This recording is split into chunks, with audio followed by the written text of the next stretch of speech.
Sir నేను ఏ ఏరియాని తీసుకుంటే బాగుంటది, ఏ ఏరియా అయితే డెవలప్ అవుతుంది అని చెప్పేసి అడుగుతుంటారు. సో అందరికి అన్ని రోగాలకు ఒకే టాబ్లెట్ అయితే ఎట్లా ఇవ్వలేము.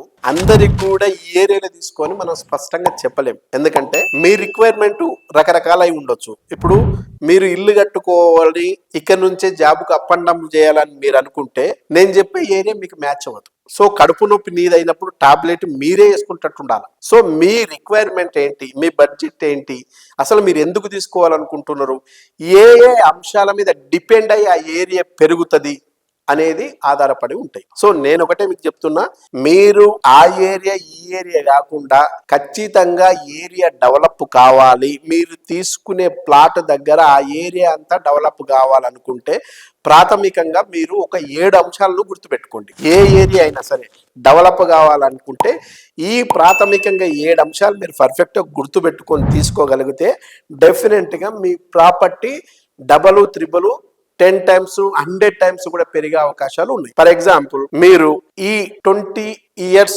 లేదా 30 years టైంలో హైటెక్ సిటీ లాంటి ప్రాంతంలో కూడా 100 రూపాయలకి గజం అంటే ఎవరు తీసుకోవాలి? 29 years ఎగ్జాక్ట్ 29 years బ్యాక్ హైటెక్ సిటీ దగ్గర 100 రూపాయలకి గజం అంటే కూడా తీసుకోవాలి. 2004 లో కూడా ఇన్ఆర్బిట్ మాల్ లాంటి దగ్గర 500 రూపాయల గజం అంటే కూడా తీసుకునే వాళ్ళు చాలా మంది ఉన్నారు. చాలా దూరం కదా, అక్కడంతా కొండలు కదా, గుట్టలు కదా అని చెప్పేసి ఫీల్ అయ్యారు. నేను ఇప్పటికి మీకు చెప్తున్నా, మన ఇంటి వాకిలి కాదు నీట్ గా ఉండడానికి, ఆడ నువ్వు తీసుకుంటున్న ప్రాపర్టీ అడవే ఉంటది. అడవి తర్వాతనే అందమైన ఇల్లుగా మారుతుంది. బిఫోరే అది అందమైన ఇల్లు ఉండే నగరం లాగా ఉంటే నీకు అంత తక్కువలా ఎందుకు ఇస్తారు? ఇప్పుడు కూడా మీకు దూరాన్ని చూడకండి, దూరం ఈ రోజు ఉన్న దూరాలన్నీ రేపటి నగరాలుగా మారుతాయి.